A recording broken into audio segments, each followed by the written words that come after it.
To learn to live the off-grid lifestyle and to be inspired to live your dreams, click subscribe so you don't miss anything. Click the bell notification. It's all free.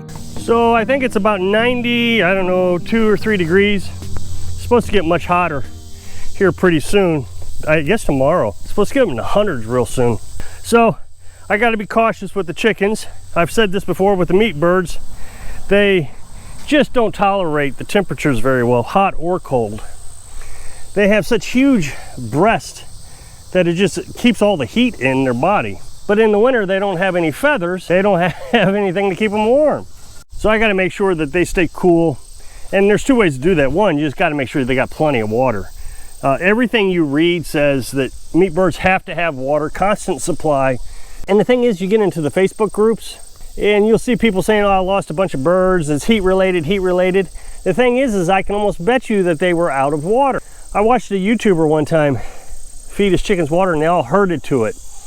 And it was a clear sign that they're without water. I've had it happen.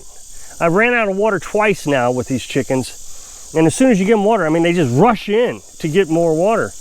Yeah, trolls seem to have this ability to, no matter what you say, they have the exact opposite thing to say and make them sound so much more intelligent than you. So I was saying that chickens have to have water in hot weather like this. I wouldn't let them go any longer than a half hour. This guy says, no, that's not true. Chickens could go 2 days without water. So you Google it. And yes, they can go 2 days without water on regular average temperatures. But that does not count Cornish cross-hens, who can't go 30 seconds without a heat stroke. On hot days, a chicken will die within 12 hours without water. Well, the thing is, it wasn't that long ago I was talking about having Cornish cross hens and how they're just not very healthy birds. They die early. And the trolls, of course, and it was the same troll, same name, everything, told me how abusive I am because I'm taking care of chickens and they're going to die and it's unhealthy diet, and just went on and on and on. They have a real talent. What I find interesting, could you imagine what they could do if they use their talent for good? I don't understand why people have to be evil in this world anymore. The meat birds are starting to get older now, which means they're getting messier all the time. I give them a bath about every 3 days, but they're getting now where they don't walk around much. They just kind of lay down. They lay down to eat. They lay down to go to the bathroom. They lay down to drink water. You can see them all right here. They're all laying down. You got one walking, one standing at the feeder. The rest of them are all laying it down. They're just too big. Their legs can't hold them up. Their hearts, their kidneys, their liver, all that struggle to take care of them. So you just got to be diligent with these meat birds.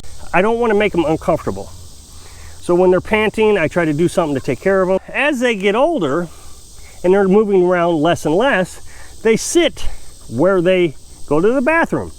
And where they go to the bathroom is where they're eating. So, I mean, it just becomes a big mess. Now, when they were younger, it wasn't so bad.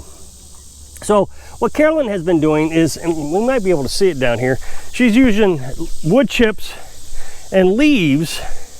So from our wood pile, she's been using wood chips here to use as a bedding to keep things clean. And it's worked really well. But you can see up here, it just gets covered up. You see, that's where they lay down. That's just a mess. They lay down and they go to the bathroom, and that's where they eat. So we opened up the other side, so that'll give them more room, and hopefully they'll start to spread out. I got all the food on this side today, but that's because yesterday I put the food on the other side and they didn't want to cross over. So as they get used to crossing over to the other side, I'll start moving the food over there. That way this kind of dry up and I can scrape it out and fertilize it. I've been trying to buy straw for a couple months now. And just in this area, I can't find any. There just isn't any to be found in this area. It's incredible. Up north, I lived about 2 hours north from here. And you get on Facebook back then, even. And you can find, at Craigslist, there was straw everywhere. Just everywhere. But around here, the closest place is 100 miles. So, today, we decided to go and get some. Now, here's the real dreadful thing, is it's really expensive. It seems to me The last time I bought straw, it was $2 a bale. Well, you might be able to find one for $4 a bale, but that was way up there, 2 or 3 hours away. So we decided that we're gonna have to bite the bullet, not only for the meat birds, but this winter, when it gets real cold, I'm gonna need straw in the chicken coop also. We got 12 bales, that was $60. This was their first year of doing it. But here's the thing I find fascinating. Seems like no matter where I go, people are talking about last year's lockdown. They're talking about how everybody is preparing for the worst. And so them baling straw was them preparing for the worst, hoping that they could make money in the event that things broke down where they couldn't work or anything. So they had some form of income. And I hear this constantly. Anytime I go anywhere to buy supplies from somebody, not a corporation, but an individual like this farmer. In this case, it was a female. Her husband was out getting groceries. Well, the thing is I don't think they've stopped getting ready. I think they're still trying to get ready. I think we're in kind of the same boat. We're not looking for huge amounts of revenue. We're looking for food. We don't need money. We got electric, we got water, so those things are taken care of.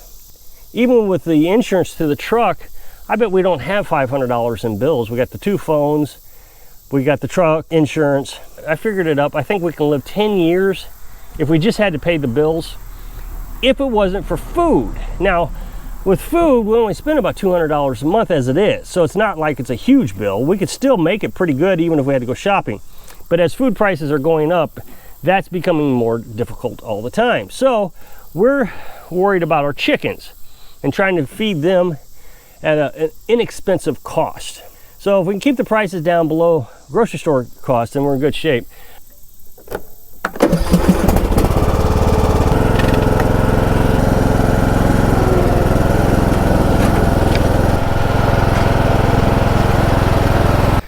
I tell you, the lawnmower this year has been a huge asset. Being able to just move it around the yard. Somebody suggested that I just use the truck around the yard, but a couple of things with that. The truck just can't fit through the woods. And also there's nails all over this yard. So I'd rather flatten a lawnmower wheel than my truck tire. I tell you, the smell of straw, man, that brings back memories. That smells good.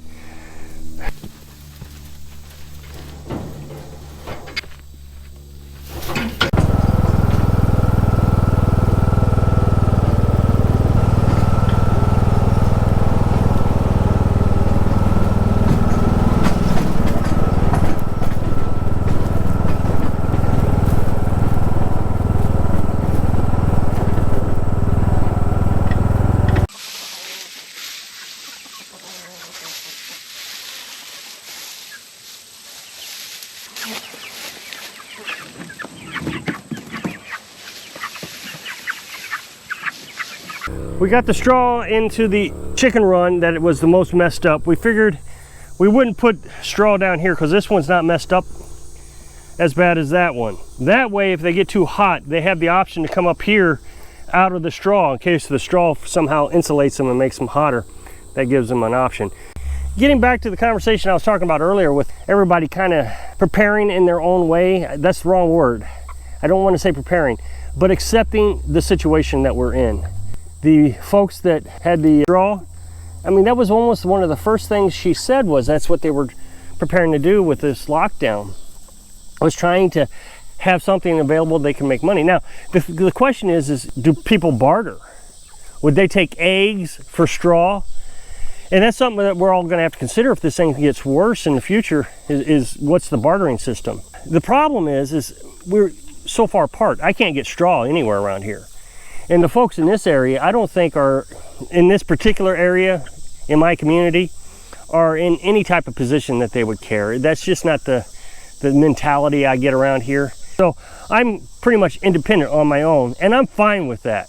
The only thing I have to figure out is how to get chicken feed. That's the only thing I think I really am struggling with. I think everything else I have pretty much under control. But I would be able to raise chickens and reproduce the chickens from our own chickens. So I don't need the meat birds. So I don't need to replace those. The eggs, they're gonna start producing. We'll get lots of eggs. I got 300 days roughly worth of food. I got 60 days of food in the house. I got 200 pounds of meat here, the chickens, so that's going to be another 200 days of food, plus our eggs. The eggs is important because that takes care of our lunch. And once we start getting more eggs from the other ones, you know, they're still too young to produce, well, then we'll be able to start to integrate eggs into our suppers also. And I've come to find out eggs are very filling. I was eating peanut butter for lunch and breakfast, and now I'm eating just the eggs, and I'm noticing that I'm fine until supper time. I'm not hungry, so I don't need that extra meal. Carolyn, once we get the other eggs going, then she'll be eating eggs for lunch also. Right now she's eating cucumbers, and that sustains her very well. We're gonna have to figure out a way to can cucumbers next year. Of course, you know, this was our test garden, so we didn't have a lot. But next year we'll be able to do a lot of cucumbers. Maybe we'll pickle them. She's already fermented some, and she really likes her fermented pickles. So I'm suggesting that you start looking around at your community and seeing what you can barter if things go wrong. I'm not saying prepare, just establish a community. I have this thing that I can produce, cucumbers, for example, cucumbers for eggs, something like that. That way you have a supply of food that at least should keep you going if things go bad. I mean, some of the conversations that are going online right now, even in mainstream media, is concerning.